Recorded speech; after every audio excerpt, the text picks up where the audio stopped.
નમસ્કાર, ઉજાસ ટીવીમાં હું પંકજ આપનું સ્વાગત કરું છું। આજના તારીખ 6 મે 2026ના મુખ્ય સમાચારની વાત કરીએ તો અમેરિકા હવે ઈરાનમાં કંઈક મોટું કરવા જઈ રહ્યું હોય તેવા સંજોગો ઊભા થયા છે।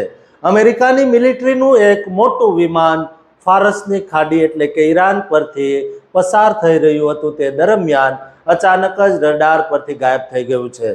આ વિમાન ગાયબ થતાં ટ્રમ્પ કંઈક મોટું કરશે તેવો ફફડાટ સમગ્ર વિશ્વમાં વ્યાપી ગયો છે, જેની વિગતે વાત કરીશું। ઉપરાંતના સમાચારમાં જોઈએ તો અમેરિકામાં હવે વિઝાના નિયમોમાં ભારે બદલાવ આવ્યો છે। હવે FBI નામની તપાસ એજન્સીની એન્ટ્રી થઈ છે, જેથી કરીને વિઝા મેળવવા હવે લોઢાના ચણા ચાવવા સમાન સાબિત થનાર છે। આ સમાચાર અંગેની વિસ્તારથી વાત કરીશું। ઉપરાંત જોઈશું કે અમેરિકામાં હવે પટેલોની બોલબાલા વધી ગઈ હોય તેવું સામે આવ્યું છે। એક ગોરા અમેરિકને પટેલ નામનો પરચો પણ સામે ચાલીને મેળવ્યો છે। પટેલ અટક ધારણ કરીને આ ભૂરા અમેરિકને જે કર્યું તે જાણીને દરેક પાટીદારોને ગૌરવ થાય તેમ છે। જો કે આ ભૂરા અમેરિકને આવું શા માટે કર્યું તે પણ ચર્ચા કરીશું। તો ચાલો તમામ સમાચાર જોઈએ વિસ્તારથી। ઈરાનની ફારસની ખાડીના નીલા આકાશમાં ઉડતું એક અમેરિકન લશ્કરી વિમાન અચાનક રડાર પરથી ગાયબ થઈ જાય અને પાછળ છોડી જાય માત્ર એક રહસ્યમય મૌન। જ્યારે આખું વિશ્વ યુદ્ધની જ્વાળાઓમાં સળગી રહ્યું હોય ત્યારે આ એક વિમાનનું ગુમ થવું શું કોઈ ભયાનક તોફાન પહેલાની શાંતિ છે? 7700નો એ ઇમરજન્સી કોડ શું મોતનો છેલ્લો પોકાર હતો? આ રહસ્યમય ગાયબ થયેલા વિમાન પાછળનું કડવું સત્ય જાણીને તમે સ્તબ્ધ થઈ જશો। અત્યારે આંતરરાષ્ટ્રીય સ્તરે એક અત્યંત ચોંકાવનારી અને સનસનાટીભરી ઘટના સામે આવી છે, જેમાં ઈરાનની બિલકુલ નજીક ફારસની ખાડીના આકાશમાં ઉડાન ભરી રહેલું અમેરિકાનું એક અત્યંત મહત્વનું લશ્કરી વિમાન અચાનક રડાર પરથી અદૃશ્ય થઈ ગયું છે।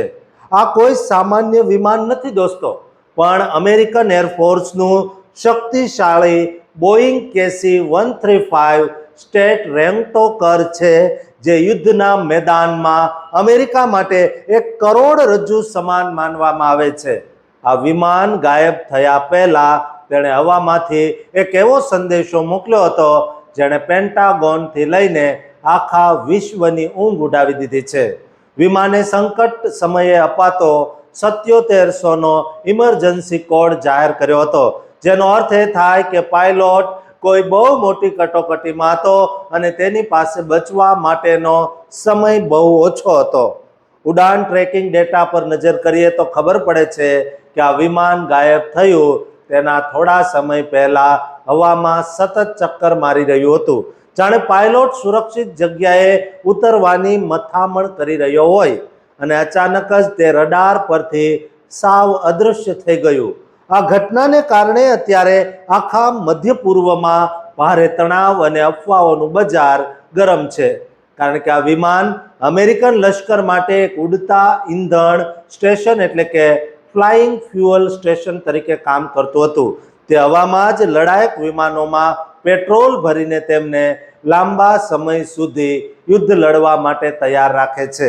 અત્યાર સુધી આ વિમાન ગાયબ થવા પાછળનું કોઈ ચોક્કસ કારણ બહાર આવ્યું નથી અને સૌથી વધુ સસ્પેન્સ એ વાતનું છે કે આ કોઈ હુમલો છે કે ટેકનિકલ ખામી તેની હજુ સુધી સત્તાવાર પુષ્ટિ કરવામાં આવી નથી। ઈરાન તરફથી પણ આ મામલે અત્યારે રહસ્યમય મૌન સેવવામાં આવ્યું છે અને તેણે આ ઘટનામાં પોતાની કોઈ પણ પ્રકારની સંડોવણી હોવાનો ઇનકાર કે સ્વીકાર કર્યો નથી। અમેરિકન લશ્કર પણ અત્યારે આ મામલે બહુ જ સાવધ છે અને વિમાનની સાચી સ્થિતિ અંગે કોઈ નિવેદન જાહેર કર્યું નથી।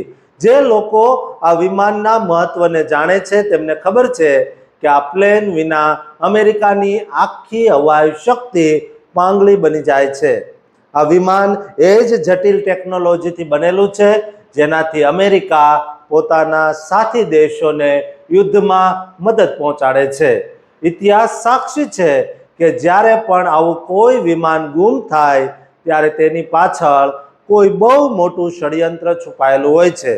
પશ્ચિમી ઈરાક અને સિરિયાના વિસ્તારોમાં જે રીતે હુમલા અગાઉ થયા હતા તેને જોતા આ વિમાન સાથે પણ કોઈ દુર્ઘટના ઘટી હોવાની પૂરી શક્યતા છે.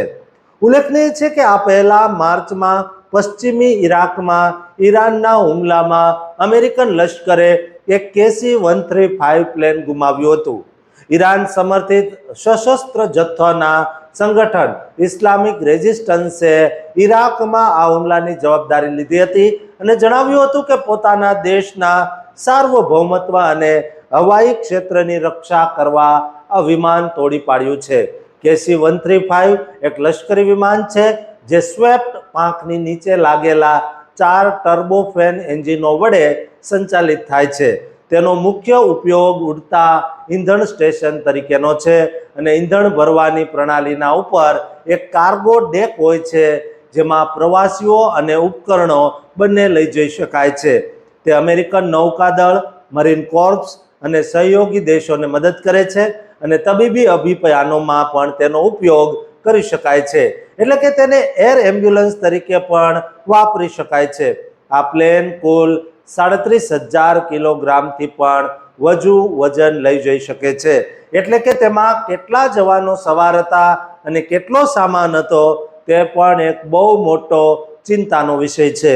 જો આ વિમાન ઈરાનની હવાઈ ક્ષેત્રમાં ભૂલથી પણ પ્રવેશ્યું હશે તો તેની કિંમત અમેરિકાએ બહુ મોટી ચૂકવવી પડશે તેવું નિષ્ણાતો માની રહ્યા છે.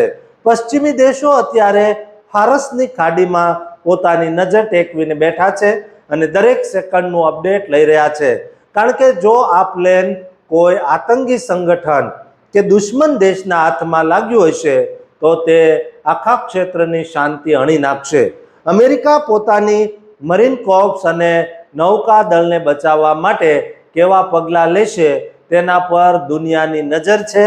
આ રહસ્યમય ગુમ થયેલા KC-135 પ્લેનની શોધખોળ અત્યારે યુદ્ધના ધોરણે ચાલી રહી છે અને આગામી કલાકોમાં જો કોઈ મોટો ખુલાસો નહીં થાય તો સ્થિતિ વધુ ગંભીર બની શકે છે. દોસ્તો, આ અંગે તમારું શું માનવું છે તે કોમેન્ટ બોક્સમાં જરૂર લખજો. શું તમને લાગે છે કે ત્રીજું વિશ્વયુદ્ધ થશે તો તે પણ લખજો અને આ ચેનલને સબસ્ક્રાઇબ કરવાનું ચૂકતા નહીં. અત્યારે અમેરિકામાં વસતા લાખો ગુજરાતીઓ અને ભારતીય સમાજ માટે એક બહુ જ મહત્વની અને ચિંતાજનક ખબર સામે આવી છે જે તમારી ઊંઘ ઉડાવી દે તેવી છે. 6 મે 2026ના રોજ US citizenship and immigration services એટલે કે USCIS દ્વારા એક બહુ જ મોટો અને ક્રાંતિકારી નિર્ણય લેવામાં આવ્યો છે, જેમાં FBIના ક્રિમિનલ હિસ્ટ્રી ડેટાબેઝમાં હવે વધુ વ્યાપક અને ઊંડી એક્સેસ મેળવવામાં આવી છે. આ નવા વેટિંગ એટલે કે તપાસની પ્રક્રિયાને કારણે હવે ગ્રીન કાર્ડ, સિટીઝનશીપ અને અન્ય તમામ મહત્વની ઇમિગ્રેશન એપ્લિકેશન્સ પર બહુ જ મજબૂત બેકગ્રાઉન્ડ ચેક લાગુ પડશે. જો કે FBI દ્વારા તપાસ કરવાની પ્રક્રિયા બહુ જ જૂની છે, પણ 2026ના આ વર્ષમાં તેને વધુ એન્હાન્સ્ડ એટલે કે શક્તિશાળી બનાવવામાં આવી છે. અમેરિકન વહીવટી તંત્રે અત્યારે કેટલાક કેસોને અસ્થાયી ધોરણે રોકી દેવાની સૂચના આપી છે, જેથી આ નવા અને કડક નિયમોને બહુ જ સારી રીતે અમલમાં મૂકી શકાય. USCIS દ્વારા તેના અધિકારીઓને આંતરિક માર્ગદર્શન આપવામાં આવ્યું છે કે જેટલી પણ એપ્લિકેશન્સ અત્યારે પેન્ડિંગ છે તે તમામ ફાઇલોને ફરીથી FBI પાસે વેરિફિકેશન માટે મોકલવી. આ માટે જે સૌથી મહત્વનો સમયગાળો નક્કી કરાયો છે તે 27 એપ્રિલ 2026 છે. એટલે કે આ તારીખ પહેલા જેટલી પણ FBI માહિતીવાળા કેસો હતા તેમાં ફિંગરપ્રિન્ટ આધારિત સ્ક્રીનિંગ હવે ફરીથી સબમિટ કરવું પડશે. જો તમે ગ્રીન કાર્ડ કે નાગરિકત્વ માટે ફિંગરપ્રિન્ટ આપી દીધી હોય તો પણ તમારે ફરીથી આ પ્રક્રિયામાંથી પસાર થવું પડી શકે છે. દોસ્તો, એક રાહતની વાત એ છે કે જે અરજીઓ પહેલેથી જ નકારી દેવાની એટલે કે ડિનાય કરવાની હોય તેમાં ફરીથી સબમિશનની જરૂર રહેશે નહીં. આ નવા અને કડક ટેક્સ લાવવા પાછળનો મુખ્ય હેતુ અમેરિકામાં છુપાયેલા ગુનેગારોને ઓળખવાનો અને અમેરિકન નાગરિકોની સુરક્ષામાં ધરખમ વધારો કરવાનો છે. USCISના સ્પોક્સપર્સન જેક કાહલરે બહુ સ્પષ્ટ રીતે જણાવ્યું છે કે ફેડરલ ક્રિમિનલ ડેટા બેઝમાં વધુ એક્સેસ મળવાને કારણે વેટિંગ પ્રક્રિયા મજબૂત બની છે અને આ પ્રક્રિયાને કારણે જે વિલંબ થશે તે બહુ ટૂંકા ગાળાનો હશે અને ટૂંક સમયમાં જ તમામ કેસોનો ઉકેલ આવી જશે. પણ સવાલ એ છે કે આનાથી કયા લોકો સૌથી વધુ અસરગ્રસ્ત થશે? જો તમારી ગ્રીન કાર્ડ એપ્લિકેશન એટલે કે ફોર્મ I-485 અથવા US સિટીઝનશીપ માટેનું ફોર્મ N-400 હજુ સુધી મંજૂર નથી થયું તો તમારે થોડો વધુ ઇંતજાર કરવો પડશે. આ સિવાય કન્ડિશનલ ગ્રીન કાર્ડ પરથી કન્ડિશન્સ દૂર કરવા માટેના ફોર્મ I-751 પારિવારિક આધારિત ગ્રીન કાર્ડ સ્પોન્સરશિપ અને અસાઇલમની અરજીઓ તેમજ એડવાન્સ પેરોલના કેસોમાં પણ આ નવી તપાસ લાગુ પડશે. આમાં સૌથી સારી વાત એ છે કે H-1B અને અન્ય નોન ઇમિગ્રન્ટ વિઝા ધરાવતા લોકોને આનાથી કોઈ અસર થશે નહીં, કારણ કે આ માત્ર ઇમિગ્રન્ટ વિઝા એટલે કે કાયમી વસવાટ માટેની અરજીઓ પર જ ધ્યાન કેન્દ્રિત કરે છે. ભારતથી અમેરિકા ગયેલા હજારો ગુજરાતીઓ જેઓ અત્યારે ગ્રીન કાર્ડ કે સિટીઝનશીપના છેલ્લા તબક્કામાં છે તેમના માટે આ એક ગંભીર સમાચાર છે. દોસ્તો, આ પાછળનું કારણ એ છે કે સુરક્ષાને ટોચની પ્રાથમિકતા રાખવામાં આવી છે. અમેરિકન સરકાર હવે કોઈ પણ જોખમ લેવા માંગતી નથી અને દરેક અરજદારની પળે પળની માહિતી FBIના રેકોર્ડમાં તપાસવામાં આવશે. જો કે USCIS કહે છે કે આ વિલંબ લાંબો નહીં ચાલે, પણ જ્યારે સવાલ તમારા આખા ભવિષ્યનો હોય ત્યારે એક દિવસ એક મહિના જેવો લાગે છે. આ નવી તપાસથી એવા લોકો ફસાઈ શકે છે જેમનો ભૂતકાળમાં કોઈ નાનો મોટો પણ ક્રિમિનલ રેકોર્ડ રહ્યો હોય. અમેરિકન સત્તાવાળાઓ હવે બહુ જ સખ્તાઈથી કામ કરી રહ્યા છે અને પ્રોસેસિંગ અત્યારે જોરશોરથી ચાલુ છે. આ નવા નિયમો મે 2026ના પ્રથમ અઠવાડિયાથી જ બહુ સક્રિય બની ગયા છે, જે દર્શાવે છે કે સરકાર હવે ઇમિગ્રેશન સિસ્ટમમાં પારદર્શિતા અને સલામતીને બહુ જ ગંભીરતાથી લઈ રહી છે. ઉલ્લેખનીય છે કે આ ફેરફારો 27 એપ્રિલ 2026થી લાગુ પાડવામાં આવ્યા છે, જેનો સીધો અર્થ છે કે તાજેતરમાં જમા થયેલી અરજીઓને પણ બારીકાઈથી જોવામાં આવશે. તમે ગમે તે દેશના હોવ, પણ જો તમે અમેરિકામાં કાયમી વસવાટ કરવા માંગતા હોવ તો હવે FBIના ડેટાબેઝની એક કડક નજરથી બચવું અશક્ય છે. આ સમાચાર દરેક તે ગુજરાતી માટે છે જેઓ પોતાની ફાઇલ સ્ટેટસ માટે રોજે રોજ વેબસાઇટ ચેક કરે છે. તેમને દોસ્તો આ વિડીયો જરૂર શેર કરજો અને આ ચેનલને સબસ્ક્રાઇબ કરવાનું પણ ચૂકતા નહીં. શું અમેરિકામાં હવે ધોળી ચામડીના લોકો એટલે કે ભૂરા લોકો માટે દરવાજા બંધ થઈ રહ્યા છે? શું તમારું નામ જ તમારી સફળતા કે નિષ્ફળતા નક્કી કરશે? આ એક એવી ચોંકાવનારી ઘટના છે જેણે આખા અમેરિકાની આંખો ખોલી દીધી છે. અત્યારે સોશિયલ મીડિયા અને ખાસ કરીને એક્સ એટલે કે ટ્વિટર પર એક એવો વિડીયો વાયરલ થયો છે જેને અમેરિકાના જોબ માર્કેટના પાયા હચમચાવી દીધા છે અને હાયરિંગ પ્રોસેસમાં થતા ભેદભાવોને જગ જાહેર કરી દીધા છે. 2 અને 3 મે 2026ના રોજ વોલ સ્ટ્રીટ એપ્સ નામના એક એકાઉન્ટ દ્વારા આ વિડીયો શેર કરવામાં આવ્યો હતો, જેની નોંધ અનેક વિદેશી અને દેશી છાપાઓ અને ચેનલોએ લીધા છે. પણ આ વિડીયોમાં એક વ્હાઇટ અમેરિકન વ્યક્તિએ એક બહુ જ મોટો અને સનસનાટી ભર્યો દાવો કર્યો છે. તેણે બહુ જ લાચારી અને આક્રોશ સાથે જણાવ્યું છે કે તેણે 300થી વધુ નોકરીઓ માટે અરજી કરી હતી, પણ તેને એક પણ કોલ બેક કે ઈમેલનો પ્રતિસાદ મળ્યો નહોતો. તે સતત નિષ્ફળતાનો સામનો કરી રહ્યો હતો. પણ દોસ્તો, ત્યારબાદ તેણે એક બહુ જ મોટો પ્રયોગ કરવાનું વિચાર્યું. તેણે પોતાનું એક નકલી રિઝ્યુમ બનાવ્યું અને તેમાં માત્ર એક નાનકડો ફેરફાર કર્યો, જેણે આખી રમત બદલી નાખી. તેણે પોતાનું અસલી નામ હટાવીને તેની જગ્યાએ પટેલ અટક લખી નાખી. પછી શું દોસ્તો, જે અમેરિકામાં વસતા ભારતીય અને ખાસ કરીને ગુજરાતી સમાજની એક બહુ જ સામાન્ય અને પ્રખ્યાત અટક છે, એટલે કે સરનેમ છે. આ સાથે તેણે એક નવું ઈમેલ એડ્રેસ પણ બનાવ્યું. તેણે તેની ક્વોલિફિકેશનમાં બહુ નજીવો ફેરફાર કર્યો, પણ બાકીનું બધું પહેલા જેવું જ રાખ્યું હતું. એટલે કે તેની આવડત, અનુભવ એ જ હતા જે પહેલા 300 રિજેક્શનમાં હતા. પણ આશ્ચર્યની વાત એ છે કે જેવું તેણે પોતાના નામમાં પટેલ નામ રાખ્યું, અરજી કરી કે તરત જ 24 કલાકની અંદર દોસ્તો તેને 3 કંપનીઓમાંથી ઇન્ટરવ્યૂ માટે કોલબેક અને ઈમેલ આવી ગયા.